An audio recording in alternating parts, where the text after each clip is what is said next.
Welcome, everyone. Ines and I are back again. We promised you in Yeah. our last episode that we would be bringing you a real use case in today's world, in today's retail industry. And we now have Julia Paulsen from a leading retailer in Nordics, Elkjøp, who's joining us today. And we are so excited to have you here, Julia. Of course, we know each other for quite some time now. But for the benefit of our audience, right, please can you give a little bit of background about your role and also maybe introduce Elkjøp as a retailer because, not a lot of towards the other side of the world, maybe they don't Mm. know Elkjøp as a retailer. So if you can speak a little bit about Elkjøp would also be great. Thank you, Namrata. Thank you, and it's a pleasure to be here. Yes, so Elkjøp probably would be knowing better Currys, who are actually our owners. So also Mm-hmm. top tech and electronics retailer from the UK side. We are the top retailer in the Nordics, selling electronics, technology, and everything that you need to enjoy technology these days. We are present in 4 markets, and my role as the e-com director for those 4 Mm-hmm. markets is to ensure that we are truly providing seamless customer experience and better experiences online, and putting our offline stores and online stores together. So we have the biggest site in the Nordics in terms of traffic. Mm-hmm. And it's retail is detail, so it's all about as this podcast as well, about having the right data, measuring things and improving constantly. Mm-hmm. Interesting. So then I would assume that as on a day-to-day basis, your role would be, you might be touching base the AI space quite a lot. And, I say this because we have seen so many use cases around us, right? Especially in the retail industry. And it is becoming so difficult now to really separate the noise from the real actual use cases because there's just this buzz. So, and AI also has been quite a hot topic. It's everywhere, especially since last year within the retail industry. You have chatbots, you have these personalized ads or personalized products.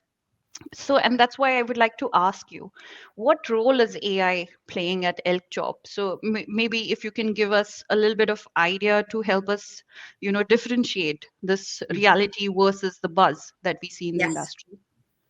Yes, because it's very true. It's very true, Mm, Namrata, that it's kind of hype and yeah. it's on everyone's mind. How can we use it? Because it seems like with everything else, if you're not getting into the game on time, Mm, you're going to be pushed behind.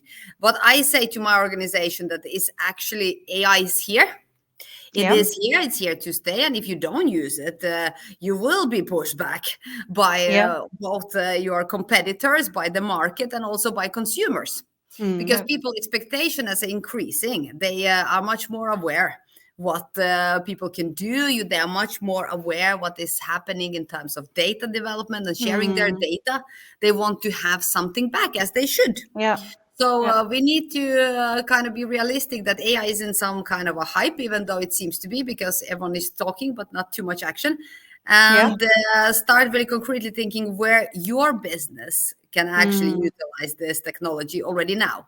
And I have first example from our site. This is our website, and I'm just presenting Marie and Irene, who were looking at the site both from both angles, and it doesn't look too different. But if we would go down on the front mm, page of Marie's and Irene's experience, you will see a bit of a difference.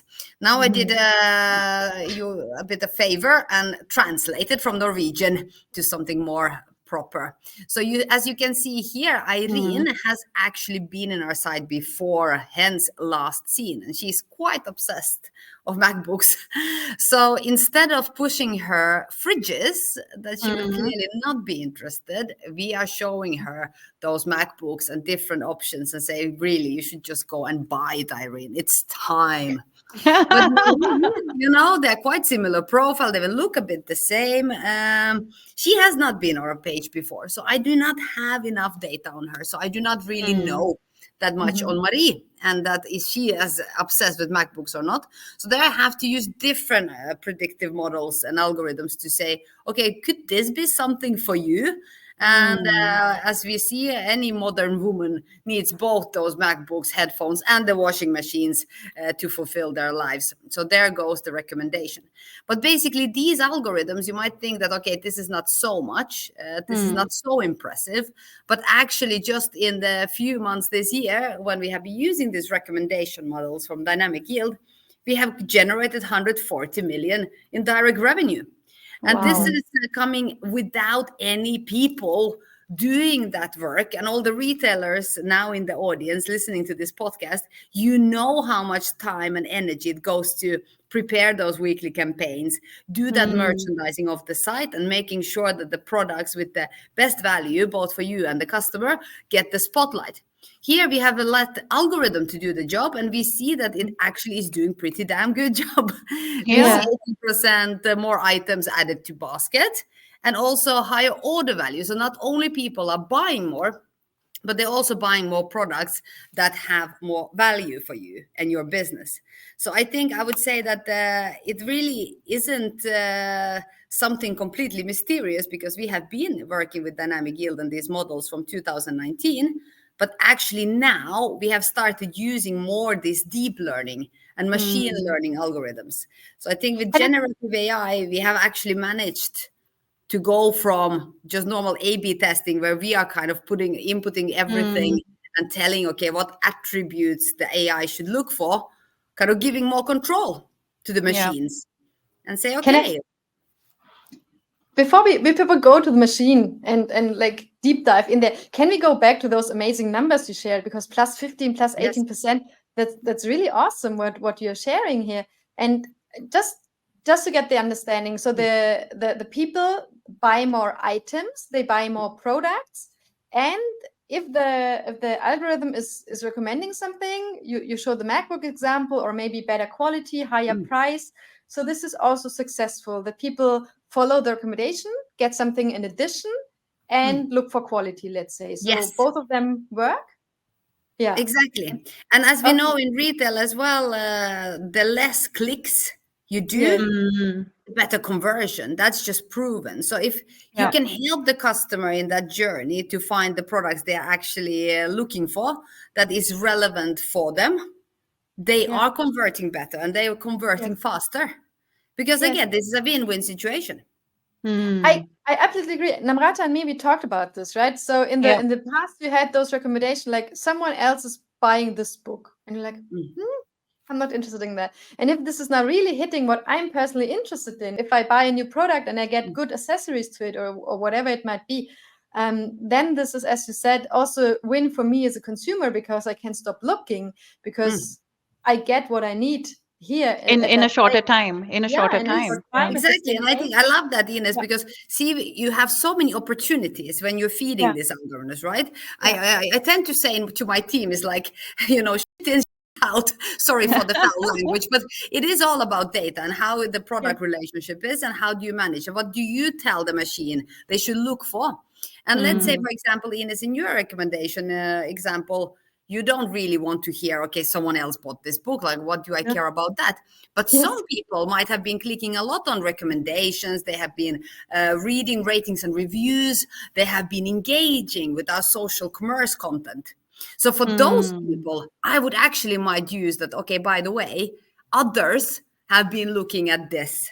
So that might be the trigger, because we know that you like to know what's trending, what's cool. So then that's something for you. And in your case, we know that much more relevant for you is to hear, okay, based on your behavior, what you have been reading and looking, what do you want to see? So also knowing all those signals and giving the machine more and more freedom, that kind of results where it gets very interesting.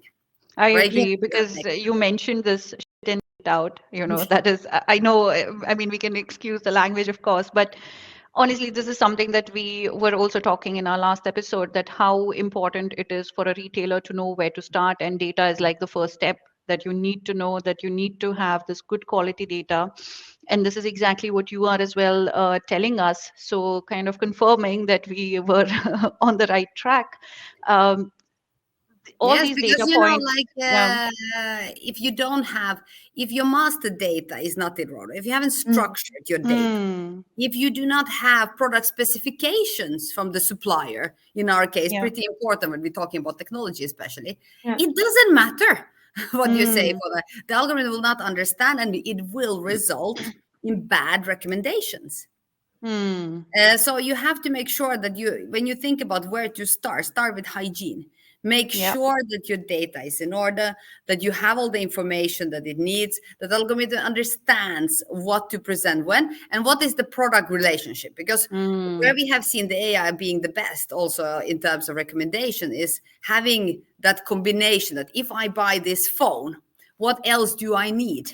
Yes. And then, Yes. if you can start combining data in terms of that, okay, you have already bought the battery last time or the charger for this Hmm. case, then we shouldn't show you again the charger. Mm. Maybe you are much more Hmm. in need to have a screen smart, having the screen protection, Yeah. having the insurance for that phone. Maybe you can see that the phone you are buying is from outlets, or maybe it's for your kid. So definitely need to have Hmm. insurance because you probably will. The kid will probably Yes. drop it. So And the utilize screen that saver. insight. Yeah. Exactly. So it's important to use to make sure that you spend the time in the right place, and there Hmm. I think it comes this whole hype, where you can kind of jump. You might be too eager to jump over these boring stages. Let's be honest here. Not Yeah. everyone gets kick of structuring data or making sure that you have the product specification as they should be. It's like, oh, but I just want to get to the other end where it gets exciting. Hmm. Mm. But you will not get there if this stuff is not in order. Yeah. Yeah. So True. that's very, very important. And of course, I wanted to, as you said in the beginning, it's very important that we stay focused on Yes. concrete examples. That one we use all the time now and more, and especially on the product pages. Retailers in the audience, you might know that, especially if you have a big selection of products, Hmm. it's sometimes difficult to make sure that every single product page have good recommendations. And when we Yes. know from the data that 50% of the traffic normally hits not your front page, but the product page, is very Mm. important to have. So we have started there. So you see that the recommendations part is quite a big AI in action for us Yeah. today that really Mhm. brings benefits. But of course, there's also more traditional ways to utilize AI that I wanted to show you a bit what Hmm. we also do. Mhm. So I think one part is the feedback, translating feedback to insights. And what do you mean by that? Obviously, on the website now we get a lot of data from Google. We have Content Square that tells where customers are bouncing, where they have the problem. But Hmm. nothing really beats that qualitative data. And that qualitative data is people actually telling what they experience and where, what was working, what was not working. Mhm. And I'm very lucky because we have very engaged customers who do like to Hmm. share with us their feedback. And normally, when I don't know if you guys have been using Happy or not. No. No, No. it's basically when you give happy or not feedback, you can Mhm. select different categories and just say, okay, I have Hmm. been having a good or bad experience in Okay. checkout or in the user experience. So then it's easy to just click the box and you leave. But you Okay. also have a last kind of Ah. something else box where you can write free text. Okay. Okay. And just in this period, when we were moving to our new front end, a few months before, we started looking into, okay, can we get a good insight from our customers? What Hmm. should we change in the new front end? What should we keep? Like, what should be the focus area? What really matters to our customers the most? And then we saw that there was gold in this something else comments. And when you Hmm. have over 1,000 comments coming in all Yeah. 4 languages, that is, you Wow. can understand, you cannot really do that Yeah. alone. And no one wants Yeah. to sit there and try to make sense of in Excel from all that. So we used ChatGPT to Hmm. translate all the insights coming from the 4 markets into very, very clear output Mm. in English. Mhm. Hmm. So this is the summary that then ChatGPT gave us in terms of what should we focus. And we saw that, okay, we really need to change checkout and payment process. That is a pain point for our customers. We need to make sure that mobile experience, so the whole usability of the site, the perceived experience, the stability of the site needs to be improved. And of course, you should not have technical issues or bugs. That's kind of given. But that gave us a direction where to start. Yeah. So now when we move to new front end, we started with focusing on customer perceived experience, and then making sure that we start looking at how can we not just copy paste the checkout that we have today, but actually change it. That has been, I think, very good use case for you also to use AI. So everywhere where you can actually make more efficiency or make efficient your time. So instead of people manually trying to make sense of customer feedback, reading a lot of it, what kind of tasks you have today where AI can actually help you to focus more on strategic thinking and being productive versus just trying to make sense and remembering and what is the relation, how many comments we got about checkout. Oh, it was 10. Oh, now it's 100. But how do you, let's say, convince your leadership, right? Like you have all this data, you know that, okay, this is the problem and I want to fix this problem in the organization. But how do you convince someone at the leadership level to really give you that kind of budget or convince them to invest in such a venture? I think the answer was kind of in the question, Namrata, because that's the thing. Normally, if you don't have the data, then it becomes a game of how I feel, how you feel, and then the feelings can be very different, right? But we have a motto in my team that I stole from Zalando days: "What you cannot measure doesn't exist," and that is very true. So when not only you should have data, because we have too much data actually, but what kind of insight you have? Do you have data that brings actually value? And when you have that data that has been translated into insights, then that speaks volumes. Then it's so much easier for me to go and convince the organization around to see the world in a similar way, because everyone has that same view on the data, right? And everyone reads the data similarly and has access to the same data. So that I also, that's kind of one of my also biggest mottos, that is not only about the data, but is finding from that magnitude of data that you have, what data brings value to your customer, hence to your business, and just start there. And when you have that, and when you have used, like here, we have used AI efficiently to support our data that we get from Google and Content Square, that is very quantitative. With these comments together, no one can really argue against that. People will say, well, yeah.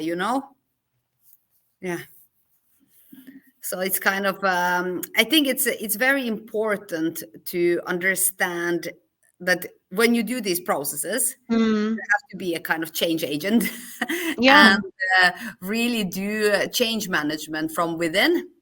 And you start basically of making organization more data driven. So when you want to get to AI, you need to start from being a data driven organization. And then next step is the technology, and how do you utilize and be more productive by using that technology? This is exactly why I asked you that question, because, more often than not, retailers might just say that, okay, this is the technology that I want to, let's say, invest on, without really understanding what benefits it might get. And that's why the point that you made, that, okay, the data is so critical for you to really even go have a conversation or convince your leadership even before getting into the technology space. So that's quite an interesting insight for everyone, that, okay, have a proof of concept first. What exactly you want to change, and then, start small and then look at technology, what exactly can solve your problem, rather than the other way around. Exactly. And there I need to kind of show you also one example. Now I'm going to jump in my slides. Yes, we're using it for chatbots. Yes, we do. But I think this was, I will go back to it. But this is one example what not to do. Because here again, it's so easy to, because you get so excited, right? You get so excited, AI is here. And of course, first you start thinking, okay, what can we do what can we do internally? How can we utilize this technology? And it's cool. So you started experimenting. And what we did, this is from our front page. You see this fantastic iPhone 14 Pro. What you see under is the reviews. And ratings and reviews and whole social commerce, also a hot topic, but it's basically how brands can be, how can we be trusted advisors also online? And you always trust the people. Like when you're here, it's important to know, okay, the product, is it as good as they say? Who are they? And they people come to the ratings and reviews. So again, for just this one phone, there's 59 people have actually commented that this is the percentage. So when you start looking into all the comments, again, as a user, it can be a really tough task. Like, okay, well, is this good or not? So we were thinking, okay, how can we summarize? Like not doing any projective, not change the data, but just take all these reviews for all the products and make a summary so that it's easier. So we created this kind of fantastic tool between OpenAI, ChatGPT landscape that looks into that product SKU number that you can see there. That's the number of that iPhone 14 that you could implement into this system, generates it, and the ChatGPT was doing his magic, and boom, comes a summary from all those 57 reviews. And that is basically giving both pros and cons and overall feeling of the reviews. And then we thought, okay, then we can take that. And now this is very ugly. The UXer would never approve this. Don't tell him. Then we could put it under because we see from the data again that people really, really look into product specifications and function information. So maybe then we can have the summary also in the top position to tell overall what other customers have said. So we spend a lot of energy doing this and testing, and excited just to realize that Bazaar Voice that we are using for ratings and reviews has much better product for this exact thing that looks better, seems better, and works faster. Okay. So my point is that, again, starting with technology, that is great. The technology is there, and thank God you should experiment, of course, but also see like where do you want to use your energy, right? Because here again, we ended up in the end just buying the solution, just starting using the solution for Bazaar Voice, right? Because before we go into the chatbot, I wanted to go back once again. I'm sorry, I'm the slow person today. I always need to go back one slide, because on the last slide you said how you're using AI for generating feedback. And I was wondering now the other way around. So how do you give feedback to your AI? Because I'm sure you do that, right? You have a certain algorithm in place, you give product recommendation, and then I'm sure you're evaluating in the end if this worked out or maybe not. And if it didn't, I'm sure you changed. And can you talk about this, what you're doing there? Yes. So basically, here, that's why I kind of said also, you really have to start with your master data, and the product specification and product data has to be correct. For example, if we have lacking, where we have seen biggest issues is, for example, selling accessories or making AI to decide on recommendations for accessories for the ovens. Because there, if you don't have all the specs correctly, it's very difficult for AI to say which pants fit where. Okay. And there has been bad recommendations coming out of that has actually made us stop of using that. But again, problem was not with AI. Problem was that the data was not sufficient enough. So it's like you say, Ines, it's a constant work together with AI, and it starts just making sure that the data is both that the AI can read the data so that it's in a structured manner, and that you have enough details that they fit together, that the AI can actually understand the product relationship. Yeah. And we have with Dynamic Yield, we have two different strategies. You can actually just say, okay, AI, go do what you want based on what you feel is right. And the second part is that we can say that, okay, now you lean more towards the weekly campaign, more towards user behavior, what you have been clicking, what have you been looking. If you have cookies on you still, cookies are dying. But if still at this point, if you have cookies on you, what have you been actually interested in? We determine, and we are testing. We are doing a lot of A/B testing also here, which algorithms work and which algorithms generate the best results. Because also we see that there's easier categories where the AI can actually determine what is the best product. It's not that you don't. It's not big try and error. And there's these categories where you actually need more human hand and where we need to have more control. So Okay. I think it's very important for each business. You cannot just take, okay, this is how I do, this is how I implement AI into my business model and Okay. operating model. No, you need to see, okay, what actually makes sense Yeah. for your business and for your customer, and where does it make sense to, what things you should do yourself, and what Yeah. things you can just save time, that your team has more time to think about the next prompt, next level, next test. And if I understand Okay. you correctly, also your assortment is so wide that you cannot say this is the way for everything.